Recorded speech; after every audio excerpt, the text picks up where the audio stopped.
আসসালামু আলাইকুম। আজকে আমরা ওয়েবসাইট এবং ওয়েব ডিজাইন সম্বন্ধে আলোচনা করব। তো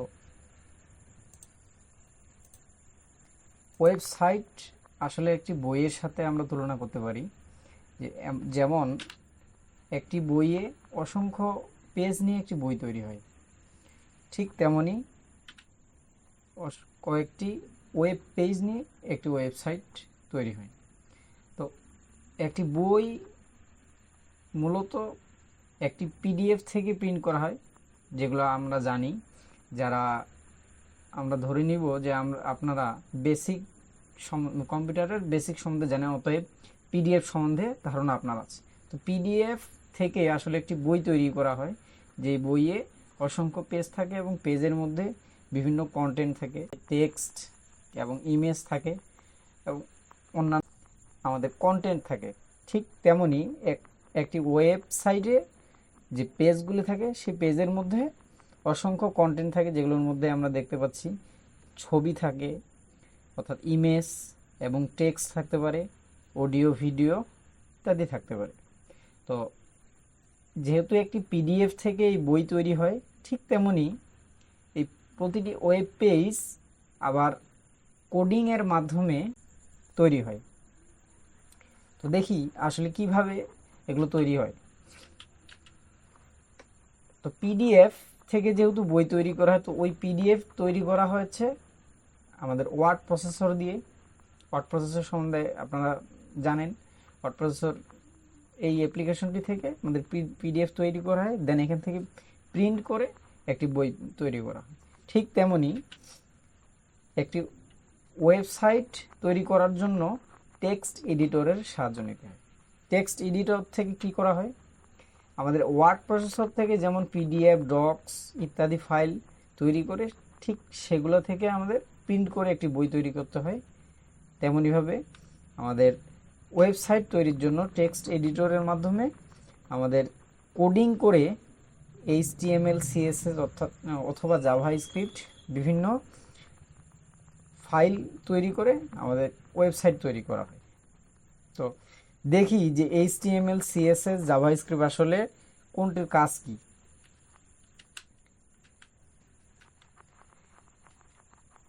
HTML মূলত একটি ওয়েবসাইটের স্ট্রাকচার তৈরি করে, অর্থাৎ কাঠামোটা তৈরি করে। যেমন এটিকে আমরা মানব কঙ্কালের সাথে তুলনা করতে পারি। মানব কঙ্কালে আমরা ধরি দুটি অংশ পাবো, একটা হলো মাথা, একটা হলো শরীর, অর্থাৎ হেড আর বডি।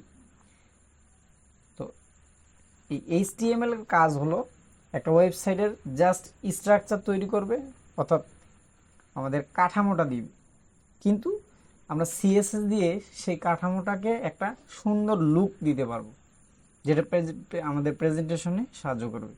অনেক সুন্দর সুন্দর ইফেক্ট দিয়ে আমাদের মানুষের রুচিবর্ধক করতে পারবো এই CSS এবং জাভাস্ক্রিপ্ট দিয়ে।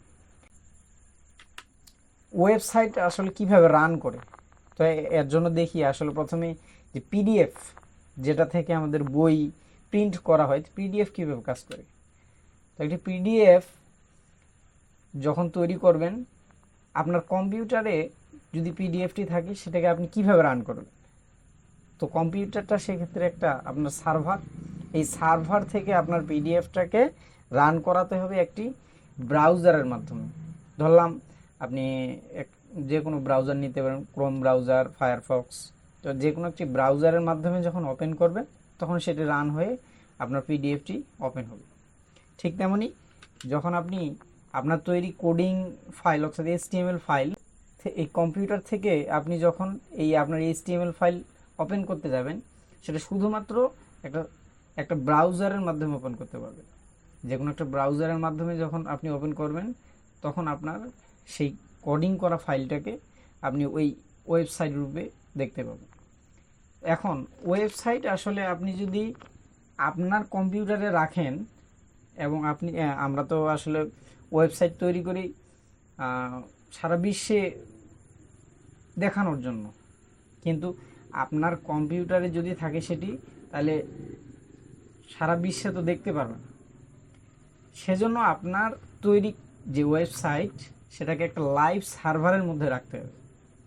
আপনার কম্পিউটারে রাখলে আপনি আপনার কম্পিউটারের মাধ্যমে একটি ব্রাউজারে ওপেন করে দেখতে পারবেন, কিন্তু অন্যান্য কাউকে দেখানোর জন্য আপনাকে আপনার তৈরি ওই HTML ফাইল অর্থাৎ ওয়েবসাইটটিকে একটা লাইভ সার্ভারের মধ্যে রাখতে হবে। আমরা সেটাকে বলি ডোমেইন অ্যান্ড হোস্টিং। তো ডোমেইন হোস্টিং আসলে কি? হোস্টিং হচ্ছে একটা লাইভ সার্ভার। আপনার তৈরি ওয়েবসাইটটিকে একটা লাইভ সার্ভারে রাখবেন, যে লাইভ সার্ভার আসলে একটা কম্পিউটারের মতোই সেখানে স্টোর থাকে এবং সব সময় সেটাতে ইন্টারনেট কানেকশন থাকে। এবং ডোমেইন কি? ডোমেইন হচ্ছে সেই সার্ভারের ঠিকানা, যে ঠিকানা দিয়ে মানুষ আপনার ওয়েবসাইটটিতে প্রবেশ করতে পারবে। যে জায়গার মধ্যে আপনি আপনার সাইটটিকে রাখবেন সেটাকে বলা হয় সার্ভার, এবং সেই সার্ভারের যে ঠিকানা সেটাকে বলা হয় ডোমেইন। তো মানুষ ডোমেইনের মাধ্যমে আপনার ওয়েবসাইটটিকে সার্ভার থেকে ব্রাউজারের মাধ্যমে রান করবে, দেন আপনার ওয়েবসাইটটি অন্যজন দেখতে পাবে করে।